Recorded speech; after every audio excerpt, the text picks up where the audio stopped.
In 1974, a young math teacher without a college degree walked out of a Manhattan classroom and, within a decade, somehow became the gatekeeper to America's billionaires. His name was Jeffrey Epstein. The official story says he was a genius investor, but public records tell a stranger tale, one that begins with a $12,000 teaching job and ends with a private island, a 727 jet, and power brokers so insulated that even his firing from Wall Street stayed secret. How did a man with no credentials or inherited wealth build a fortune nobody can trace, control the ultra-rich, and purchase absolute privacy? The hidden assets behind Epstein's rise reveal how the system let him own more than just money, and who helped him do it. Jeffrey Epstein's first real job was teaching math and physics at the Dalton School, an elite private academy in Manhattan. He was barely 21, did not have a college degree, and was earning $12,000 a year. His hiring was not based on credentials, it was a favor. Dalton's headmaster, Donald Barr, liked Epstein's confidence and the way he could talk to parents.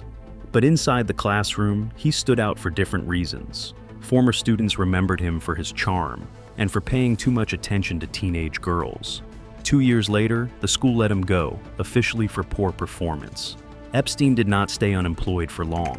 One of his students' fathers, Alan Greenberg, was the chief executive officer of Bear Stearns, a Wall Street powerhouse. Greenberg brought Epstein into the firm as a junior assistant, ignoring the fact that his resume was mostly fiction. Epstein claimed he had graduated from NYU, but the university had no record of a degree. None of that seemed to matter. He moved up fast, from runner to options trader, and then, in 1981, to limited partner. He was known for being persuasive, for knowing exactly what people wanted to hear. But his rise ended as suddenly as it began. That year, Bear Stearns forced him out. The official reason was never made public. No regulatory filings, no press releases, no explanation. The firm still refuses to discuss the circumstances. Instead of being blacklisted, Epstein launched his own financial firm. He set one rule: he would only take clients worth more than $1 billion. No one could explain how he got his initial capital. There were no Securities and Exchange Commission filings, no investment records, no public portfolio. The more questions people asked, the less they learned. Epstein's money came from nowhere, and that was exactly how he wanted it. Leslie Wexner, the billionaire behind Victoria's Secret, gave Epstein something no other client ever did: complete control. In 1991, Wexner signed a power of attorney, letting Epstein move his money, sign his checks, even buy and sell property in his name. For the next decade, Epstein's signature appeared on deeds for penthouses, townhouses, and entire islands. The most notorious was Little St. James, a 72-acre private island in the U.S. Virgin Islands. Epstein bought it in 1998 for $7.95 million. The deed listed his shell company, but the money traced back to accounts he managed for Wexner. On that island, he built a fortress, mansions, guest houses, a temple with a golden dome, and underground rooms that never appeared on blueprints. He installed a private dock and a landing strip long enough for a Boeing 727. That jet, tail number N908JE, became as infamous as the island itself.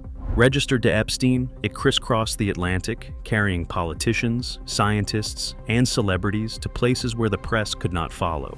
Passenger logs were kept private. Flight plans were filed under aliases. The plane's interior was refitted for privacy, with soundproofed cabins and blacked-out windows. No one outside Epstein's circle knew what happened on board. With Wexner's authority, the island's isolation, and a jet that answered to no one, Epstein created a world where money erased boundaries. Law enforcement needed special permission to set foot on his property. For nearly 20 years, no one got close.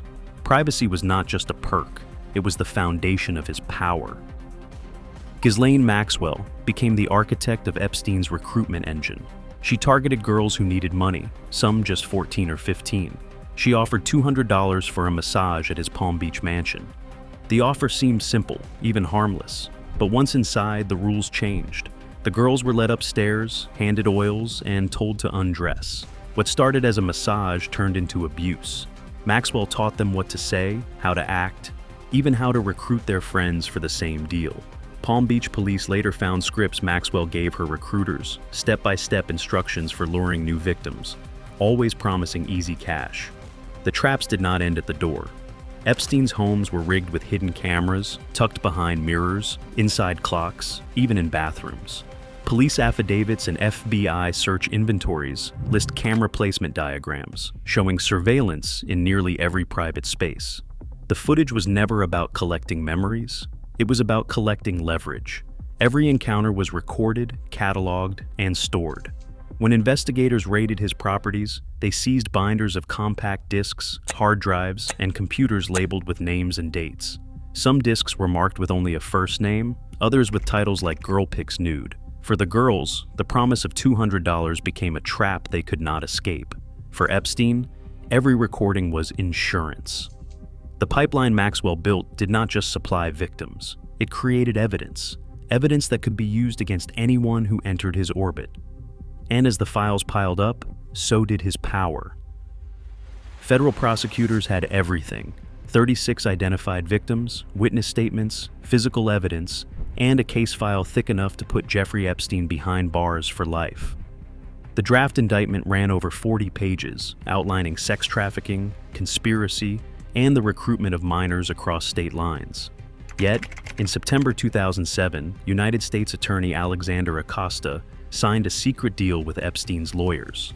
The non-prosecution agreement didn't just shield Epstein from federal charges. It granted immunity to unnamed co-conspirators, protecting anyone in his inner circle from ever being charged for the same crimes. The deal was so secret, prosecutors broke federal law by not informing the victims. The final plea was soliciting prostitution from a minor, 18 months in county jail. Epstein served 13 months, with work release 6 days a week. He spent his nights in a private wing and his days in an office. Years later, Acosta would explain himself to the Trump transition team. "I was told Epstein belonged to intelligence and to leave it alone. He never said which agency." The Department of Justice's own review called the plea highly unusual and criticized the secrecy, but found no paperwork proving outside pressure. After his release, Epstein's world didn't shrink. It expanded.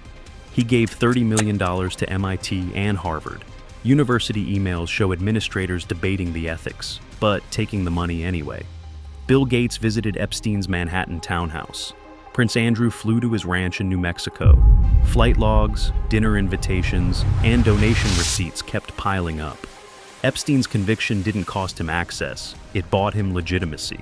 The message was clear: if you have enough leverage, the rules don't apply. Inside the Metropolitan Correctional Center the night Jeffrey Epstein died, nearly every safeguard failed. Both security cameras outside his cell stopped working at the same time, leaving a gap in the record that no one has been able to explain.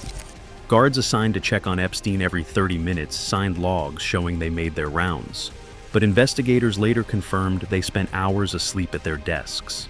Epstein's cellmate had been transferred out just hours earlier, despite a policy requiring high-risk inmates to be housed with others.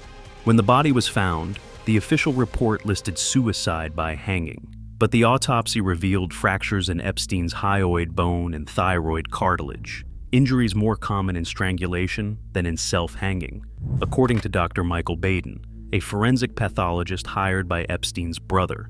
The combination of camera outages, falsified logs, and contested forensic evidence left more questions than answers. Inside Epstein's Manhattan townhouse, agents cracked open a safe and logged the contents: 4 passports under different names, stacks of cash, and binders packed with 68 discs, each one labeled with a name or a date. Hard drives, photos, and a black book listing over 1,000 contacts joined the evidence pile. All of it now sits in FBI storage. In court, prosecutors referenced the media, but none of Epstein's clients have been charged. Ghislaine Maxwell was convicted in 2021 for trafficking minors and sentenced to 20 years, but she never named a single associate. Her lawyer warned that revealing those names could cost her life. The files remain sealed. The network remains protected. The questions unanswered.